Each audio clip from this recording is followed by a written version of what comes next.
Everyone grabs his beer, and let's get into today's case. All right. Barton K KIRKHAM was a deserter of the United States Air Force who was discharged in 1955 after committing a robbery in Colorado. In 1956, he was sentenced to death after the murder of 2 grocery store clerks during an armed robbery in Salt Lake City, Utah. KIRKHAM chose to die by hanging to generate publicity and become an inconvenience to the state of Utah. Though an attempt was made to appeal his conviction by questioning his sanity, prison officials noted that KIRKHAM's defiant attitude remained remorseless until shortly before his execution. His hanging at Utah State Prison in 1958 was the first to be carried out by the state in 46 years. Barton K KIRKHAM was the eldest of 5 children raised by a Mormon family in Salt Lake City. He was a fan of pop music and described himself as a rebel. KIRKHAM left his family's church life in school in the 11th grade and joined the United States Air Force. After 18 months, he committed a robbery while absent without leave in Colorado and was given an undesirable discharge from the force. KIRKHAM spent the next 9 months in a reformatory and was paroled in July 1956. His first murder was on the night of August 12, 1956. KIRKHAM entered the Nibley Park Market grocery store in Salt Lake City to rob it. When he thought 50-year-old storekeeper David Avon Frame was not giving him all of the money he had, KIRKHAM took Frame to the store's back. There he found 37-year-old Ruth Holmes Webster, mother of 4 children in Sandy, Utah. KIRKHAM had them kneel on the floor and shot them in the head. He netted $54 from the robbery. KIRKHAM was apprehended the next morning after forcing a brother and sister to take him on a joyride through Provo Canyon. When later asked about his motive for killing Frame and Webster, the first-degree murder trial commenced on December 12, 1956, with Judge Martin M. Larson presiding over the case. KIRKHAM was defended by attorneys Lamar C. Duncan and Wayne L. Black. On December 14, KIRKHAM was found guilty of murdering Frame and faced a mandatory death penalty. He was never tried for the murder of Webster. KIRKHAM was remanded to Utah State Prison on January 11, 1957, as the trial's sentencing phase proceeded. KIRKHAM's attorneys immediately filed an appeal with the Utah Supreme Court. The appeal claimed that their client's mental state was not properly taken into account. On March 25, 1958, the court upheld KIRKHAM's conviction and denied his request for a rehearing, sending his case back for sentencing. KIRKHAM said he was certain he would be executed and resented his attorneys, trying to prolong the waiting and stalling around. On April 26, 1958, Judge Larson sentenced KIRKHAM to death. When asked to select between the option of execution by firing squad and hanging, he responded, "What costs most?" KIRKHAM said he chose to be hanged, because of the publicity, the novelty, to put the state to more inconvenience. It would be the first hanging in Utah since 1912. KIRKHAM said that he hoped to set some record.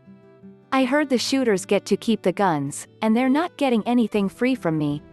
While on death row at Utah State Prison, KIRKHAM followed newspaper articles and legal briefs of his case and read psychiatric texts and medical journals.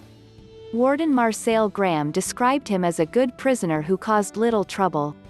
KIRKHAM grew out his hair and beard for 13 months until ordered to get a haircut. He then shaved bald to annoy the prison officials. KIRKHAM maintained a hardened image and reportedly laughed off concepts of mercy or religious salvation. He claimed to have no regret over the killings. "There was so much hate in me then, and it keeps building up, and there was no release for it, and I did not care what happened. The doctors said I felt justified when I killed those people, and they are right. I did. It was revenge I was after. I was denied the love because my parents spent so much time doing church work, and they still do, and forcing me to stay home and lead the life they wanted me to live. I got my revenge, and I am not sorry now and never will be. I've had enough of it, I want to die. I'm fed up with it all. I did kill those people to hurt my parents and their good standing in the church. Who failed me? It was not only my parents but myself and a lot of others. My life is a real mess now, and I will be glad when it is all over with." Barton K KIRKHAM, written statement before his execution.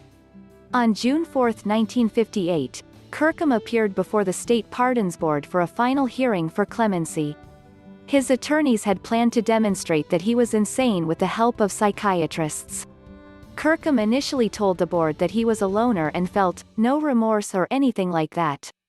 In the final minutes of the hearing, he broke out to appeal that he would prefer involuntary commitment in a mental institution over capital punishment. The board declined to commute his sentence. "I don't want life. My parents are the ones who want me commuted. They think you can be rehabilitated in prison, but rehabilitation comes from within." His parents visited KIRKHAM during the night before his hanging. Correctional officers noted that he changed his demeanor as he received his parents warmly and was seen by Mormon and Roman Catholic chaplains. His mother was near collapse. KIRKHAM watched a movie with his parents and said farewell shortly before midnight. KIRKHAM ordered a last meal of pizza and ice cream, telling the prison steward that, "You get cheese, meat and everything in one meal. Not so much fuss." In the auditorium of Utah State Prison, KIRKHAM ate his pizza and played classical music on a piano in the company of the chaplains, news reporters, and deputy sheriffs. He joked about his impending execution and commented on his keyboard skills. "I'll just have to practice more. When you live with the thought of dying so long, you get used to it. I may get shaken up at the last minute, but I don't think so."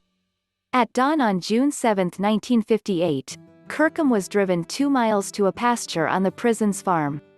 After a black hood was placed over his head, KIRKHAM has led up a ramp to a newly built gallows. His drop had been measured at 6 feet to accommodate his reported weight of 200 pounds.